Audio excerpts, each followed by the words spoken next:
নমস্কার বন্ধুরা, welcome to my channel Jayashree blogs. আর আজকে একটা নতুন রেসিপি, চচ্চড়ি রেসিপি নিয়ে চলে এলাম তোমাদের সঙ্গে গল্প করব বলে। তাহলে চলো জেনে নিই এই রেসিপি কিভাবে তৈরি করেছি। আর এই রেসিপি অনেক পুরনো রেসিপি, এটা একটা বেঙ্গলি অথেন্টিক রেসিপি তোমরা বলতেও পারো। আর আগেকার দিনে মা ঠাকুমারা প্রায়ই প্রতিদিন এই ধরনের একটা রেসিপি আমাদের প্রতিটি বাঙালি বাড়িতে তৈরি করতেন। তাহলে আগের প্রসেসে আমি বিভিন্ন রকম তরি তরকারি এই রেসিপি তৈরি করতে ব্যবহার করেছি।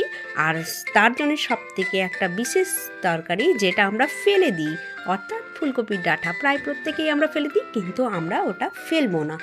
আর ওটা দিয়ে এই রেসিপি মেন চমক, এটা খেতে দুর্দান্ত হয়। তাহলে ফুলকপির ডাঁটাগুলো আমি নিয়েছি। আর তার সঙ্গে কী নিয়েছি, তার সঙ্গে নিয়েছি মূলো, গাজর, বেগুন, সিম আর একটু আলু। ব্যাস এইগুলোই আমি চচ্চড়ি রেসিপি তৈরি করতে ব্যবহার করেছি। আর এক এক করে সমস্ত তরকারিগুলো ছুলে নিয়ে এক সাইজে কেটে নিয়েছি। তোমাদের একটা কথা বলে রাখি, যখনই তোমরা বাড়িতে চচ্চড়ির রেসিপি তৈরি করবে তখন অবশ্যই তরকারিগুলো যখন কাটবে সব কটাই যেমন একই সাইজের হয়, যেমন আমি করেছি। তোমরা ভিডিওতে এটা দেখতে পাচ্ছ ঠিক সেমভাবে। যাই হোক, এবার আগে আমি আরও একটা কথা বলি, এই ধরনের রেসিপি বাড়িতে খুব সহজে তৈরি করা যেতে পারে আর খেতেও খুব দুর্দান্ত হয়।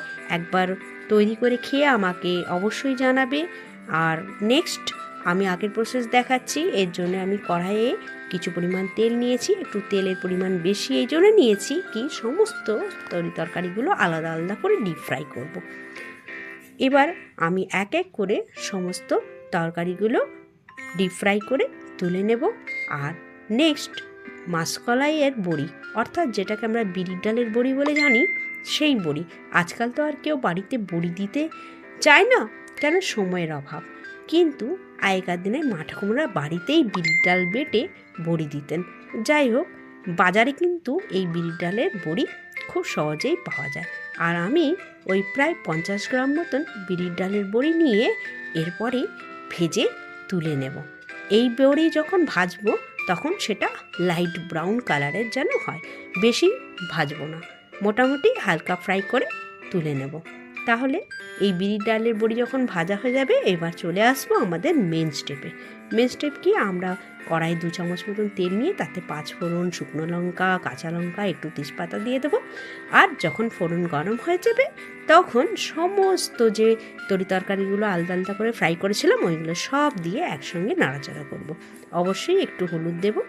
আর কেটে রাখা 1 চামচ মতন গ্রেট করে রাখা আদা এতে অ্যাড করে দেবো। তারপরে সমস্ত কিছু ভালো করে মিশিয়ে নিয়ে 1/2 কাপ মতন জল আর পরিমাণ মতন একটু নুন দিয়ে একটু হালকা আঁচে, অর্থাৎ লো ফ্লেমে এটাকে 4 থেকে 5 মিনিট মতন কি করব, তৈরি করতে বসিয়ে দেব। আর অবশ্যই একটু ঢাকা দিয়ে দেব।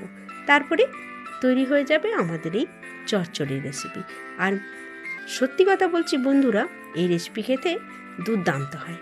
আর ঠিক নামাবার আগের মুহূর্তে ওই যে মাসকলাই ডালের বড়িগুলো ভেজে রেখেছিলাম না, ওইগুলোকে হাতে একটু ম্যাশড করে, অর্থাৎ গুঁড়ো করে উপর থেকে ছড়িয়ে দেব। আর তারপরে এক্সট্রা স্বাদের জন্যে কি করব না, কিছু করিয়েন্ডার অর্থাৎ ধনিয়া পাতা উপর থেকে ছড়িয়ে দেব। আর ছড়িয়ে দিলেই টেস্টি ডিলিশিয়াস এই চচ্চড়ি রেসিপি রেডি হয়ে যাবে। আর সত্যি কথা বলছি, গরম ভাতের সঙ্গে এই ধরনের একটা রেসিপি খেতে খুব দুর্দান্ত হয়। আর তোমরা অবশ্যই এটা একবার ট্রাই করে দেখো। তাহলে আজকের মতন আসি, টাটা। আর সবাইকে অশেষ ধন্যবাদ আমার ভিডিও দেখার জন্য। Bye bye.